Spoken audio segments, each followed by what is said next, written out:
যারা diet maintain করতে চাচ্ছেন কি খাবেন বুঝে উঠতে পারেন না তাদের জন্য আজকের রেসিপিটি। এটা একটি হেলদি ফুড, ওটস দিয়ে হচ্ছে আমি আজ ওটসের চিল্লা বা চাপটি যেটাই বলে ওইটা হচ্ছে বানাবো। ওটস উচ্চ ফাইবার সমৃদ্ধ খাবার হওয়ায় এটি দীর্ঘক্ষণ পেট ভরিয়ে রাখে এবং ক্ষুধাভাব কমায় আর কি।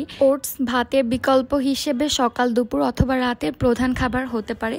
আপনারা এটা যে কোনো টাইমে খেতে পারেন। ওটসটাকে কিছুক্ষণ পানি দিয়ে আমি ভিজিয়ে রেখেছিলাম। এখন এতে হচ্ছে এক এক করে সবগুলি উপাদান দিয়ে দিব। আজকের চাপটি বানানোর জন্য লাগছে আমার ওটস, পেঁয়াজ কুচি, কিছুটা কাঁচামরিচ কুচিয়ে নিলেই ভালো। তার সঙ্গে আমি কিছুটা ধনেপাতা দিব। আপনারা চাইলে এখানে আরও সবজি ব্যবহার করতে পারেন। সিম্পলভাবে খেতে চাইলে হাতের কাছে যা যা আছে তা দিয়েই হচ্ছে আপনারা এটা বানাতে পারবেন। সঙ্গে আমি একটি ডিম দিয়েছি। এখন সবগুলি উপাদান খুব ভালো করে মিক্সড করব।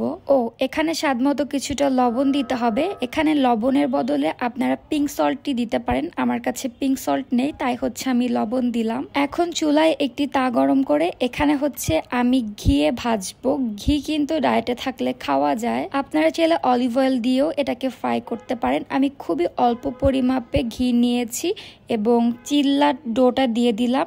একটা একটা করে সবগুলো আর কি ভেজে নিব। এভাবে ছিঁড়ে গিয়েছে কারণ এটা একটু বেশি মোটা হয়ে গিয়েছিল। ছিঁড়ে গেলেও প্রবলেম নেই কারণ আপনিই তো খাবেন। এটা যে খুবই বেশি সুস্বাদু বিষয়টা একদমই এরকম না, বা খুবই খারাপ খেতে এমনই না। ওটস নর্মালি দুধ দিয়ে কলা দিয়ে খেতে খেতে বোরিং হয়ে গেলে আপনারা হচ্ছে এভাবে করেও ইজিভাবে বানিয়ে খেতে পারবেন। তো ডায়েটে থাকাকালীন লো ক্যালোরি হিসেবে এই ফুডটি আপনি গ্রহণ করতে পারেন। আমি মাঝে মধ্যে এটি খেয়ে থাকি, তাই ভাবলাম আজ আপনাদের সঙ্গে একটু শেয়ার করে ফেলি। আজকের ভিডিওটি কেমন লাগলো অবশ্যই কমেন্টস করে জানাবেন। আর এই টাইপের যদি আরো ভিডিও দেখতে চান তাহলে অবশ্যই আমাকে কমেন্টস করে জানাবেন। Thanks for watching. আল্লাহ হাফেজ।